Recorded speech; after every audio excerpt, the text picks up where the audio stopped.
जय श्री कृष्ण। गीतांक 87 श्रीमद्भागवत गीता चौथा अध्याय श्लोक 4.8 भगवान के जन्म अवतार का प्रयोजन। प्रस्तुति योगी अंश रमेश चंद्र भार्गव। प्रिय धर्म प्रेमियों, पिछले अंक यानी गीतांक 86 में श्लोक क्रमांक 4.7 के अंतर्गत हमने भगवान के जन्म अवतार के अवसर के बारे में जाना। इसके बाद अब श्लोक क्रमांक 4.8 के अंतर्गत हम भगवान के जन्म अवतार के प्रयोजन के बारे में जानेंगे। श्लोक 4.8 परित्राणाय साधूनां विनाशाय च दुष्कृतां धर्म संस्थापनार्थाय संभवामि युगे युगे। भगवान कहते हैं, साधुओं और भक्तजनों की रक्षा करने के लिए, पाप कर्म करने वालों का विनाश करने के लिए और धर्म की भली भांति स्थापना करने के लिए मैं प्रत्येक युग में प्रकट होता हूँ। स्वाध्याय मनम। परित्राणाय साधूनाम अर्थात ऐसे लोग जो भगवान के नाम, रूप, गुण, प्रभाव, लीला आदि का श्रद्धा एवं प्रेम पूर्वक स्मरण, कीर्तन आदि करते हैं और लोगों में भी इसका प्रचार करते हैं। वह दूसरों का हित करना ही जिनका स्वभाव होता है, ऐसे भगवान के आश्रित भक्तों के लिए ही यहाँ साधु नाम पद आया है। ऐसे साधु मनुष्यों के द्वारा ही अधर्म का नाश और धर्म का प्रचार होता है। ऐसे लोगों की रक्षा करने के लिए ही भगवान अवतार लेते हैं। जिस मनुष्य का एकमात्र उद्देश्य परमात्म प्राप्ति का ही होता है, वही साधु है, और जिस जीव का उद्देश्य नाशवान संसार की प्राप्ति का होता है, वह असाधु है। साधुता से अपना स्वयं का उद्धार तथा अन्य लोगों का भी स्वतः उपकार होता है। साधु पुरुष के भावों और क्रियाओं में पशु, पक्षी, वृक्ष, पर्वत, मनुष्य, देवता, पितर, ऋषि मुनि आदि सबका हित समाहित रहता है। हेतु रहित जग जुग उपकारी, तुम तुम्हार सेवक असुरारी। मानस 7/47/3।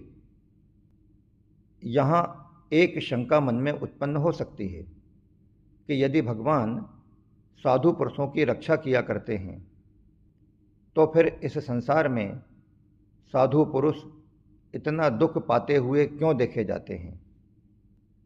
इसका समाधान यह है कि साधु पुरुषों की रक्षा का तात्पर्य साधु भावों की रक्षा करने से है। शरीर, धन संपत्ति, मान बढ़ाई इनकी रक्षा करने से नहीं है। कारण यह है कि साधु पुरुष इन सांसारिक पदार्थों को महत्व नहीं देते और भगवान भी सांसारिक वस्तुओं को महत्व नहीं देते हैं, क्योंकि सांसारिक पदार्थों को महत्व देने से ही असाधुता पैदा होती है। भक्तों में सांसारिक पदार्थों के महत्व का उद्देश्य होता ही नहीं, तभी तो वे भक्त हैं। और भक्त लोग तो सही मायनों में प्रतिकूलता अर्थात दुखदायी परिस्थिति में ही विशेष प्रसन्न होते हैं, क्योंकि प्रतिकूलता से उन्हें जितना आध्यात्मिक लाभ होता है, उतना अनुकूलता आदि अन्य किसी दूसरे साधन से नहीं होता। वास्तव में देखा जाए तो भक्ति भी प्रतिकूलता में ही बढ़ती है। अनुकूलता में तो सांसारिक राग, आसक्ति आदि की प्रबल संभावनाएं रहती हैं, जिनसे साधक का पतन होता है, जबकि प्रतिकूलता से वह राग टूटता है। इसलिए भक्तों के पास प्रतिकूलता का आना भी वास्तव में भगवान द्वारा भक्तों की रक्षा करना ही है। विनाशाय च दुष्कृतां दुष्ट मनुष्य अधर्म का प्रचार और धर्म का नाश करते हैं, इसलिए उनका विनाश करने के लिए भगवान अवतार लेते हैं। जो मनुष्य कामना के अत्यधिक बढ़ने के कारण झूठ, कपट, छल, बेईमानी आदि दुर्गुण दुराचारों में ही लगे हुए हैं। जो निरपराध सद्गुण सदाचारी साधुओं पर अत्याचार किया करते हैं, जो दूसरों का अहित करने में ही लगे रहते हैं, जो प्रवृत्ति और निवृत्ति को नहीं जानते, इनके अलावा भगवान और वेद शास्त्रों का विरोध करना ही जिनका स्वभाव हो गया है, ऐसे आसुरी संपत्ति में रचे पचे बुरा आचरण करने वाले मनुष्यों के लिए ही यहाँ दुष्कृताम पद आया है। भगवान अवतार लेकर ऐसे ही दुष्ट मनुष्यों का विनाश करते हैं।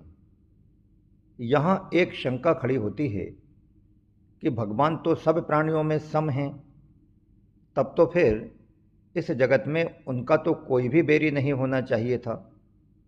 समोहम सर्वभूतेषु नामे द्वेषः, गीता 9:29। फिर भगवान दुष्टों का विनाश क्यों करते हैं? इसका समाधान यह है कि भगवान तो संपूर्ण प्राणियों के लिए परम सुहृद हैं, उनका कोई बैरी नहीं है। अतः इस जगत में समस्त प्राणियों को भी भगवान की ही भांति एक दूसरे के प्रति सुहृद रहना चाहिए। परंतु जो दुष्टजन भक्तों के साथ अपराध करते हैं, वे भगवान के बैरी होते हैं। सुन सुरेश रघुनाथ सुभाऊ, निज अपराध रिसाहि न काऊ। जो अपराधु भगत कर करिए, राम रोष पावक सो जरिए।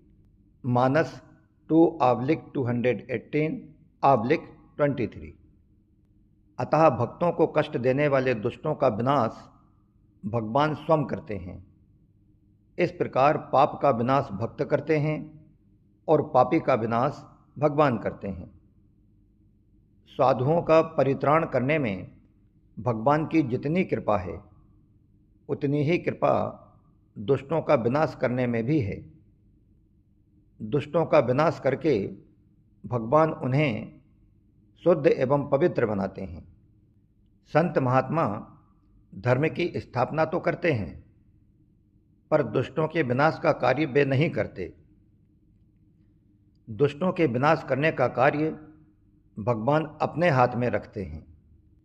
जैसे साधारण मलहम पट्टी करने का कार्य तो कंपाउंडर करता है, पर बड़ा ऑपरेशन करने का कार्य सिविल सर्जन खुद करता है, दूसरा नहीं। इसी प्रकार माता और पिता दोनों समान रूप से बालक का हित चाहते हैं। बालक जब पढ़ाई नहीं करता, उद्दंडता करता है, तो उसको माता भी समझाती है और पिता भी समझाते हैं। परंतु बालक अपनी उद्दंडता न छोड़े तो पिता उसे डांटते, मारते, पीटते हैं। लेकिन अगर बालक पिता से भय और हेदस खा जाता है, घबरा जाता है, तब बालक की माता पिता को मारने पीटने से रोकती है। यद्यपि माता पतिव्रता है, पति का अनुसरण करना उसका धर्म है, तथापि इसका यह अर्थ नहीं कि जब पति बुरी तरह बालक को मारे तो वह भी साथ में मारने लग जाए। यदि माता भी ऐसा करेगी तो बालक बेचारा कहाँ जाएगा? इसलिए यहाँ बालक की रक्षा करने में उसका पतिव्रता धर्म नष्ट नहीं होता। कारण कि वास्तव में देखा जाए तो पिता भी बालक को मारना पीटना नहीं चाहते, प्रत्युत उसके दुर्गुण दुराचारों को दूर करना चाहते हैं। इसी तरह भगवान सारे जगत के पिता के समान हैं और संत महात्मा आदि भक्तगण माता के समान। संत महात्मा माता की तरह मनुष्यों को समझाते हैं, फिर भी मनुष्यगण अपनी दुष्टता न छोड़ें तो उनका विनाश करने के लिए भगवान को स्वयं अवतार लेकर आना पड़ता है। अगर दुष्टजन अपनी दुष्टता छोड़ दें तो उन्हें मारने की आवश्यकता ही न रहे। निर्गुण ब्रह्म प्रकृति, माया, अज्ञान आदि का विरोधी नहीं है, प्रत्युत उनको सत्ता स्फूर्ति देने वाला तथा उनका पोषक है। तात्पर्य यह है कि प्रकृति, माया आदि में जो कुछ भी सामर्थ्य है वह सब उस निर्गुण ब्रह्म की ही है। इसी तरह सगुण भगवान भी किसी जीव के साथ द्वेष, वेर या विरोध नहीं रखते, प्रत्युत समान रीति से सबको सामर्थ्य देते हैं, उनका पोषण करते हैं। भगवान की रची हुई पृथ्वी रहने के लिए सबको बराबर स्थान देती है। उसमें यह पक्षपात नहीं होता कि महात्मा को तो वह विशेष स्थान दे पर दुष्ट को ना दे। ऐसे ही अन्न सबकी भूख बराबर मिटाता है, जल सबकी प्यास समान रूप से मिटाता है, वायु सबको एक समान प्राणवायु देती है, सूर्य सबको समान प्रकाश देता है, आदि आदि। यदि पृथ्वी, अन्न, जल आदि दुष्टों को स्थान, अन्न, जल आदि देना बंद कर दें तो दुष्ट जी ही नहीं सकते। इस प्रकार जब भगवान के विधान के अनुसार चलने वाले पृथ्वी, अन्न, जल, वायु, सूर्य आदि में भी साधुओं एवं दुष्ट जनों सभी के लिए इतनी उदारता और समता है, तब इस विधान के विधायक अर्थात स्वयं भगवान में कितनी विलक्षण उदारता और समता होगी। वे तो उदारता के साक्षात भंडार हैं। यदि विधायक अर्थात भगवान तथा उनके विधान की ओर मनुष्य थोड़ा सा भी दृष्टिपात करे तो वह गदगद हो जाए और भगवान के चरणों में उसका प्रेम हो जाए। अतः भगवान का दुष्ट पुरुषों से विरोध नहीं है, प्रत्युत उनके दुष्कर्मों से विरोध है, क्योंकि दुष्टों के दुष्कर्म न केवल संसार का बल्कि स्वयं दुष्टों का भी अहित करने वाले होते हैं। भगवान सर्व सुहृद हैं, अतः वे संसार का तथा उन दुष्टों का, सभी का हित करने के लिए ही दुष्टों का विनाश करते हैं। उनके द्वारा जो दुष्ट मारे जाते हैं भगवान उन्हें अपने ही धाम में भेज देते हैं। यह भगवान की दुष्टों के प्रति विलक्षण उदारता है। यहाँ यह प्रश्न हो सकता है कि अगर हम भी पाप कर्म करते रहें तो फिर हमें भी मारने के लिए भगवान आएंगे ही, और भगवान के हाथों मरने से हमारा भी कल्याण हो ही जाएगा। तो फिर ऐसे श्रमसाध्य सद्गुण सदाचारों का पालन भला हम क्यों करें, जिनसे इतना संयम बरतना पड़ता है?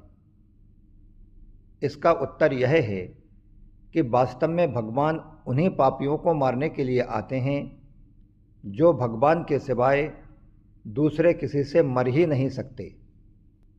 इसीलिए भगवान कहते हैं कि शुभ कर्मों में जितना लगेंगे उतना तो पुण्य हो ही जाएगा, पर अगर बीच में अशुभ कर्मों में लग गए तो अशुभ कर्मों में लगे रहने से यदि बीच में ही कोई अन्य व्यक्ति तुम्हें मार देगा तो भगवान के शरण होकर तुम्हारी मुक्त होने की लालसा भला कैसे पूर्ण होगी? इसलिए अशुभ कर्म करने ही नहीं चाहिए। धर्म संस्थापनार्थाय अर्थात निष्काम भाव से कर्म करने का उपदेश, आदेश और प्रचार ही धर्म की स्थापना है। निष्काम भाव की कमी के कारण असत वस्तुओं को सत्ता देकर उन्हें महत्व देने से ही संसार में अधर्म बढ़ता है, जिससे लोग दुष्ट स्वभाव वाले हो जाते हैं। तब भगवान अवतार लेते हैं तथा स्वयं का आचरण प्रस्तुत करते हुए निष्काम भाव का प्रचार करते हैं। ऐसा करने से धर्म की स्थापना स्वतः हो जाती है। धर्म का आश्रय भगवान है, गीता 14:27। अतः शाश्वत धर्म की संस्थापना करने के लिए भगवान स्वयं अवतार लेते हैं। संस्थापना करने का अर्थ है सम्यक स्थापना करना। तात्पर्य यह है कि धर्म का कभी नाश नहीं होता, प्रत्युत ह्रास होता है। धर्म का ह्रास होने पर भगवान अवतार लेते हैं और पुनः उसकी अच्छी तरह से स्थापना करते हैं। गीता 4:13 संभवामि युगे युगे, अर्थात आवश्यकता पड़ने पर भगवान प्रत्येक युग में अवतार लेते हैं। न सिर्फ इतना, बल्कि एक युग में भी जितनी बार जरूरत पड़ती है उतनी बार अवतार लेते हैं। भगवान का अवतार सिर्फ भगवान के रूप में ही नहीं होता, अपितु कारक पुरुष और संत महात्माओं के रूप में भी भगवान का अवतार हुआ करता है। भगवान और कारक पुरुष का अवतार तो नैमित्तिक है, अर्थात किसी निमित्त बस यानी कारण होने पर ही कभी कभी होता है। पर संत महात्माओं का अवतार नित्य माना गया है। यहाँ एक शंका उठती है कि भगवान तो सर्वसमर्थ हैं, फिर संतों की रक्षा करना, दुष्टों का विनाश करना और धर्म की स्थापना करना, क्या ये काम भगवान अवतार लिए बिना नहीं कर सकते? तो इसका समाधान यह है कि नहीं, ऐसी बात नहीं है। यद्यपि भगवान अवतार लिए बिना भी अनायास ही यह सब कुछ कर सकते हैं और करते भी रहते हैं, तथापि जीवों पर विशेष कृपा करके जीवों का और अधिक हित करने के लिए ही भगवान स्वयं अवतीर्ण होते हैं। अवतार काल में भगवान के दर्शन, स्पर्श, वार्तालाप आदि से तथा भविष्य काल में उनकी दिव्य लीलाओं के श्रवण, चिंतन और ध्यान आदि के अलावा उनके उपदेशों के अनुसार आचरण करने से लोगों का सहज ही उद्धार हो जाता है। इस प्रकार लोगों का सदा उद्धार होता ही रहे, ऐसी एक रीति भगवान अवतार लेकर चलाते हैं। भगवान के कई ऐसे प्रेमी भक्त होते हैं जो भगवान के साथ खेलना चाहते हैं, उनके साथ रहना चाहते हैं। अतः उन प्रेमी जनों की इच्छा पूरी करने के लिए भी भगवान स्वयं अवतार लेते हैं और उनके सामने आकर उनके समान बनकर खेलते हैं या मित्रवत व्यवहार करते हैं। जिस युग में जितना कार्य आवश्यक होता है, भगवान उसी के अनुसार अवतार लेकर उस कार्य को पूरा करते हैं। इसलिए भगवान के अवतारों में तो भेद होता है, पर स्वयं भगवान में कोई भेद नहीं होता। भगवान सभी अवतारों में पूर्ण हैं और पूर्ण ही रहते हैं। भगवान के लिए ना तो कोई कर्तव्य है और ना उन्हें कुछ पाना ही शेष है। गीता 3:22। फिर भी वे समय समय पर अवतार लेकर केवल संसार का हित करने के लिए सब कर्म करते हैं। इसलिए मनुष्य को भी केवल दूसरों के हित के लिए ही कर्तव्य कर्म करते रहना चाहिए। इसी चौथे अध्याय के चौथे श्लोक में अर्जुन के प्रश्न के उत्तर में भगवान ने मनुष्यों के जन्म और उनके स्वयं के जन्म अवतार में 3 बड़े अंतर बताए हैं। एक जानने में अंतर, अर्थात मनुष्यों के और भगवान के बहुत से जन्म हो चुके हैं। उन सब जन्मों को मनुष्य तो नहीं जानते, पर भगवान जानते हैं। गीता 4:5। दूसरा, जन्म में अंतर, अर्थात मनुष्य अपने किए हुए पाप पुण्यों का फल भोगने के लिए और फल भोग पूर्वक परमात्मा की प्राप्ति करने के लिए प्रकृति के परवश होकर जन्म लेता है, पर भगवान अपनी प्रकृति को अपने अधीन करके स्वाधीनता पूर्वक अपनी योग माया से स्वयं प्रकट होते हैं। गीता 4/6 और तीसरा कार्य में अंतर, अर्थात साधारणतः मनुष्य अपनी कामनाओं की पूर्ति के लिए कार्य करते हैं, जो कि मनुष्य जन्म का ध्येय नहीं है, पर भगवान केवल मात्र जीवों के कल्याण के लिए ही कार्य करते हैं। गीता 4/7 और 4/8। इस प्रकार हमने देखा कि इस अध्याय के चौथे श्लोक में आए अर्जुन के प्रश्न के उत्तर में भगवान ने अपने जन्म की दिव्यता का वर्णन श्लोक क्रमांक 4.8 तक किया। भगवान निष्काम कर्मयोग का तत्व बताने के उद्देश्य से अर्जुन को अपने जन्म की दिव्यता से जानकार कराने के बाद अब आगे वे उन्हें अपने कर्म की दिव्यता का महत्तम बताते हैं। इस प्रकार श्लोक 4.8 वाला गीतांक 87 यहीं समाप्त होता है। इसके बाद श्लोक 4.9 के अंतर्गत कर्म की दिव्यता का महात्म्य बताने वाले गीतांक 88 के साथ हमारा आपका पुनः संसर्ग होगा। जय श्री कृष्णा। योगी अंश रमेश चंद्र भार्गव।